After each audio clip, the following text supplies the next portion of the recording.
عطا بن ابی رباح نے بیان کیا دوسری سند، اور میرے والد مستد بن زید نے بیان کیا کہ ہم سے یحییٰ بن سعید قطان نے بیان کیا،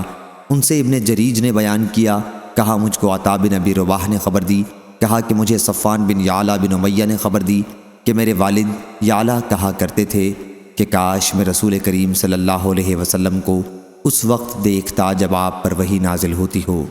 چنانچہ جب آپ مقام جعرانہ میں ٹھہرے ہوئے تھے، آپ کے اوپر کپڑے سے سایہ کر دیا گیا تھا، اور آپ کے ساتھ آپ کے چند صحابہ موجود تھے کہ ایک شخص جو خوشبو میں بسا ہوا تھا آیا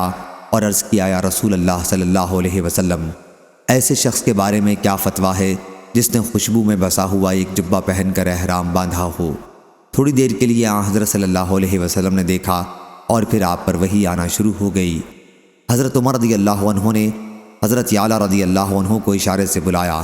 یعلا آئے اور اپنا سر اس کپڑے کے جس سے حضرت صلی اللہ علیہ وسلم کے لیے سایہ کیا گیا تھا اندر کر لیا۔ حضرت صلی اللہ علیہ وسلم کا چہرہ اس وقت سرخ ہو رہا تھا اور آپ تیزی سے سانس لے رہے تھے۔ تھوڑی دیر تک یہی کیفیت رہی، پھر یہ کیفیت دور ہو گئی اور آپ نے دریافت فرمایا کہ جس نے ابھی مجھ سے عمرے کے متعلق فتویٰ پوچھا تھا وہ کہاں ہے؟ اس شخص کو تلاش کر کے آپ کے پاس لایا گیا۔ آپ صلی اللہ علیہ وسلم نے ان سے فرمایا، جو خوشبو تمہارے بدن یا کپڑے پر لگی ہوئی ہے اس کو 3 مرتبہ دھو لو